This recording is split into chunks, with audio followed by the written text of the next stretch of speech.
ګورئ سرسایه په هغه انسان باندې لازم ده چې د سره خپل ذاتي 6,00,000 روپۍ موجود وي، یا که 6,00,000 روپۍ ورسره موجود نه وي چې د سره 9.5 تولې سونه موجود ده، که دا مو سره موجود نه وي نو چې بیا د سره 2.5-50 تولې چاندي موجود وي، سپین زر ورسره 2.5-50 تولې موجود وي، که دا مو سره موجود نه وي نو د سره چې سامان تجارت یعنی دکان دی یا نور څه داسې شیزونه دي د سره چې هغه دی خرڅوي، د دغه سامان تجارت قیمت 6,00,000 روپو ته رسي، بس په ده باندې بیا سرسایه لازم ده، او که دا ورسره نه وي که نه بیا پې سرسایه لازم نه ده. اوس دغه شانتې که د سره سونه 9.5 تولونه خو کمه موجود ده، 2 تولې دي 3 تولې دي دا ورسره موجود ده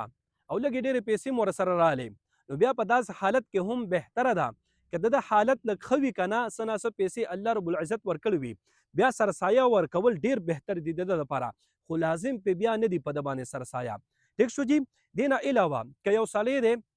هغه سره خو خپله هر څه برابر دی، سونا چاندي وغیره ورسره شته، نصاب ورسره د زکات برابر دی، خو د اولاد آیا اوس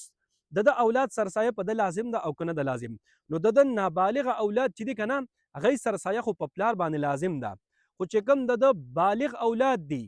بال بچ دي بالغ هغه سرسایه چې ده که نه په پلار باندې نه ده لازم. که پلار خپل طرف نه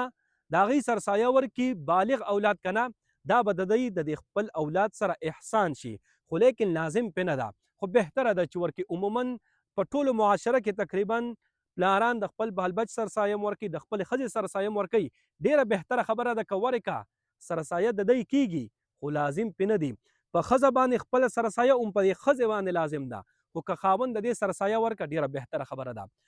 نابالغه ماشومانو سرسایه ته اوس ته مو ویلې په پلار لازم ده، خو د بالغ اولاد سرسایه چې ده که نه هغه هم په اولاد باندې لازم ده، په پلار باندې نه ده لازم. خو ګورئ دا هم یاد وساتئ بالغ هلکانو باندې سرسایه په هغه صورت کې لازم ده ته اوس ته مو وویل چې 6,00,000 روپۍ ورسره کم از کم موجود وي، یا که دا نه وي سونه ورسره موجود وي 9.5 تولې، یا که دا هم نه وي نو 2.5-50 تولې چاندي چې ورسره موجود وي، که دا هم نه وي نو چې سامان تجارت ورسره د 6,00,000 روپو موجود وي بیا پې سرسایه لازم ده، که دا ورسره نه وي موجود بیا پې سرسایه نه ده لازم. ټیک شوه جي. نو امید دی چې د سرسایې په حوالې سره تاسو په دې مسلې باندې پوه شوي. اکثر خلک دا تپوسونه کوي چې سرسایه په مو لازم ده که لازم نه ده،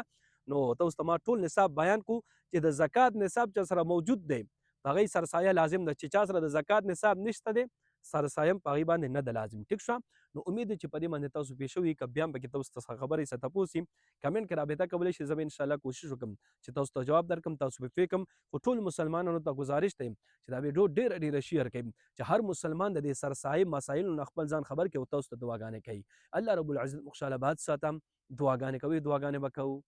الله په امان.